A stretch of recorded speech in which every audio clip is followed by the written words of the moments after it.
दोस्तों नमस्कार। मैं डॉक्टर पी.डी. महंत। आज मैं ईवीएम पर बात करूंगा क्योंकि चुनाव अभी 5 राज्यों के विधानसभा चुनाव अभी कुछ दिनों में हो जाएंगे और फिर 6 महीने के अंदर ही देश का आम चुनाव होगा, लोकसभा का चुनाव होगा जिसमें भारत की सरकार फिर से चुनी जाएगी। तो मैं ईवीएम पे कहना चाहता हूँ क्योंकि जो पार्टियाँ जीतती हैं वो उनके हर रीति रिवाज, उनके तौर तरीके सही मान लिए जाते हैं और जो पार्टियाँ हार जाती हैं उन पार्टियों के पास कोई ना कोई बहाना होता है कि जिसके ऊपर वो हार का ठीकरा फोड़ सकें। उसके बाद चिंतन मनन चलती है, उनके चिंतन शिविर लगते हैं और लोग शांत बैठ जाते हैं। लेकिन ज़्यादातर जो हारी हुई पार्टियां हैं वो अपनी हार का सारा ठीकरा ईवीएम मशीन पर ही फोड़ती हैं। इसलिए ईवीएम मशीन पर जानकारी होना बहुत आवश्यक है। ईवीएम मशीन जो मशीन है, ये जिन कंट्रीज़ ने इसकी ईजाद की है वो खुद इसका प्रयोग नहीं करते। जो भी दुनिया के जो विकसित देश हैं, अमेरिका हो, यूरोप के कंट्रीज़ हो, जापान हो, इन लोग ये ईवीएम मशीन यूज़ नहीं करते हैं, बैलेट पेपर यूज़ करते हैं क्योंकि इन्होंने जाना है, माना है और वहाँ के कोर्टों ने भी माना है कि इससे फेयर, फ्री और ट्रांसपेरेंट इलेक्शंस नहीं कराए जा सकते हैं, तो इसलिए वहाँ पर नहीं होता। लेकिन भारत में एक बार ईवीएम आ गई, 2004 में पैन इंडिया में इसको लागू किया। उसके बाद से ये ढलने से 4 के बाद 9, 9 से 13, 13 से 19, 19 से अभी 24 ऐसा चल रहा है। तो इसमें सबसे पहले जान लें कि ये जो बनाती हैं, ये मशीन जो बनाती है ईवीएम मशीन, ये बनाती है ECIL। ये जो है भारत इलेक्ट्रिकल्स लिमिटेड बेंगलोर बनाती है और electronic corporation of India limited Hyderabad एक कंपनी बनाती है। और ये दोनों कंपनीज जो हैं इलेक्शन कमीशन के डायरेक्ट कंट्रोल में नहीं है। उसके पहले जो भी बैलेट पेपर्स होता था तो सारा कंट्रोल चुनाव आयोग के अंडर में होता था, लेकिन ये दोनों कंपनीज जो हैं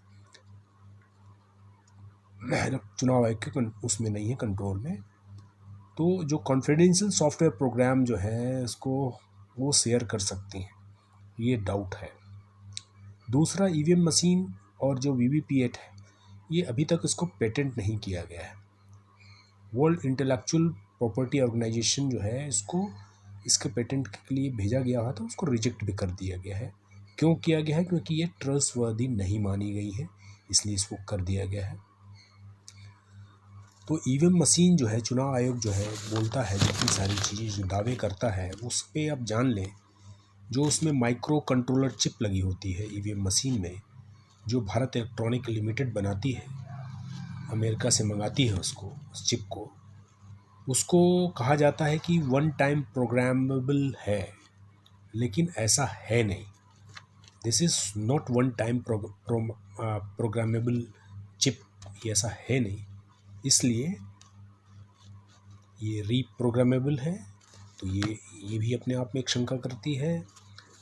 और इसमें आप देखते हैं कई चुनावों में कि लहर कहीं और है, लोग बोल कुछ और रहे हैं, वोट एग्जिट पोल कुछ और कह रहे हैं और रिज़ल्ट कुछ अनायास ही कुछ और आ जाता है।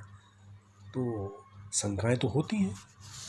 तो इसके लिए पहले भी कोशिशें हुई हैं। माननीय सुप्रीम कोर्ट ने भी 8 अक्टूबर 2013 को एक लैंडमार्क जजमेंट दिया था जिसमें उन्होंने माना था कि फ्री, फेयर एंड ट्रांसपेरेंट चुनाव ईवीएम से पॉसिबल नहीं है, इसलिए उन्होंने वीवीपीएट लगाने की बात की थी।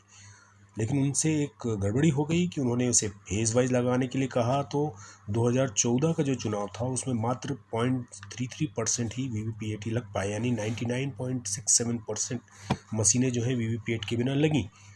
उसके बाद भी जो वीवीपीएट से जो पर्चियाँ निकलती उससे कोई, या तो उसकी काउंटिंग होनी चाहिए लेकिन उससे काउंटिंग नहीं होती, उससे मिलान होना चाहिए, उससे मिलान भी नहीं होता है।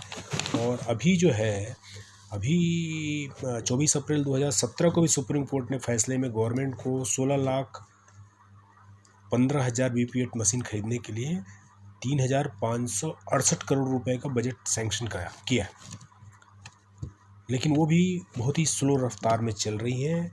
और 2014 में जो चुनाव हुए थे उस पर आप ध्यान दें तो उस चुनाव में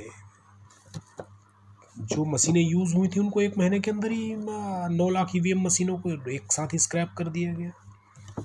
जो वेबसाइट में उन्होंने, चुनाव आयोग ने जो 25 मई 2014 गवर्नमेंट फॉर्म होने के बाद जो कि पब्लिश किया था उसे उन्होंने हटा दिया। अब आप इसमें देखेंगे कि चुनाव आयोग ने 2019 के चुनाव के नतीजे 23 मई 2019 को घोषित किए और उसके बाद 27 मई 2019 को चुनाव आयोग ने अपनी वेबसाइट पर 173 लोकसभा सीटों का डेटा पब्लिश किया। केवल 4 फेज़ का ही पब्लिश किया, 3 फेज़ का उन्होंने आगे का किया ही नहीं, जबकि 7 फेज़ में चुनाव हुए थे। उसके बाद जो है 373 लोकसभा सीटों में से सिर्फ 220 लोकसभा सीटों पर पोल्ड वोटों से ज़्यादा वोट ईवीएम के काउंटिंग से निकले। 153 लोकसभा सीटों में पोल्ड जो वोट हैं, जितने वोट पड़े थे उससे कम ईवीएम में काउंटिंग में निकले। तो इसमें शंकाएं तो बढ़ती हैं। और उसके बाद आप अगर जाते हैं कि चुनाव आयोग ने जो 1 जून 2019 को अपने वेबसाइट पर प्रेस नोट पब्लिश की थी, उसमें लिखा था कि जो आंकड़े हम पब्लिश कर रहे हैं वह प्रोविजनल आंकड़े हैं, प्रोविजनल रिजल्ट है, ऑथेंटिक रिजल्ट नहीं है। The final data on the vote counted has been made available within few days of declaration of results. The data is estimated and subject to change. ऐसा लिखा हुआ है, website में लिखा हुआ है। 23 मई 2019 को नतीजे घोषित किए। आयोग के पास 542 पार्लियामेंट्री कॉन्स्टिट्यूशन के इंडेक्स फॉर्म प्राप्त नहीं हुए थे तब तक। इंडेक्स फॉर्म में कैंडिडेट को कितने वोट मिले इसका डिटेल होता है। तो ये रिज़ल्ट प्रेस नोट में लिखा है। तो चुनाव आयोग ने आज तक ऑथेंटिक रिज़ल्ट प्रोविजनल कर दिया, लेकिन ऑथेंटिक किया नहीं उन्होंने। अब अभी जो है इससे बचने के लिए चुनाव आयोग ने क्या किया है, उन्होंने नए रूल बना लिए हैं। उन्होंने 56C, 56D, 49MA ऐसा फ्रेम किया है कि जो रोक लगी हुई थी उस रोक पे बचाव ढूंढ लिया उन्होंने। अब जो है वीपीपैट लगाने से जो पर्चियाँ लगी थी उस पर्चियों को भी नष्ट कर देती हैं। 4 महीने में नष्ट कर दिया। जो 2019 में हुई थी उसमें 4 महीने के अंदर ही वो जो पर्चियाँ थी उसको जला दी गई, जबकि रूल्स के हिसाब से 1 साल तक उसे प्रिजर्व रखना चाहिए, लेकिन उसको ख़त्म कर दिया गया। 9 लाख जो वोटिंग मशीन थे उसको स्क्रैप कर दिया गया। ऐसी लाखों मशीनें जो हैं गायब हैं, जिनके बारे में कोई जानकारी नहीं है। तो मेरा ये कहना है कि जो भी चीज़ें हैं, 20 लाख करीब मशीनें गायब हैं अभी, ईवीएम मशीनें। तो चुनाव तो हो रहे हैं, जनता वोट डाल रही है, वीवीपैट में दिख रहा है, जो दिख रहा है वो उधर जा रहा है ये भी पता नहीं है। भाई सबसे सिंपल है, जो पर्ची निकल रहा है उसी को काउंट कर लीजिए ना, दैट इज़ मोर ईजियर। समय बच रहा है। कहाँ बच रहा है भाई?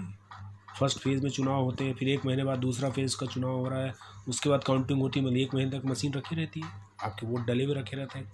तब तक क्या चेंज हो जाए, क्या घपले हो जाए, पता नहीं है।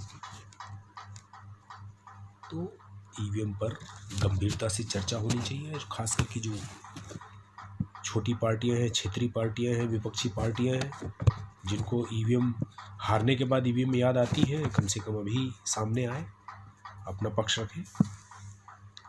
और जो सत्ताधीश पार्टी हैं उनसे भी है कि वो क्लैरिफाई करें, चुनाव आयोग क्लैरिफाई करें, सुप्रीम कोर्ट के सामने भी जो है स्वयं कुछ लेना चाहिए कि ईवीएम के बारे में क्या कहना है, क्योंकि ईवीएम ही जान है लोकतंत्र की।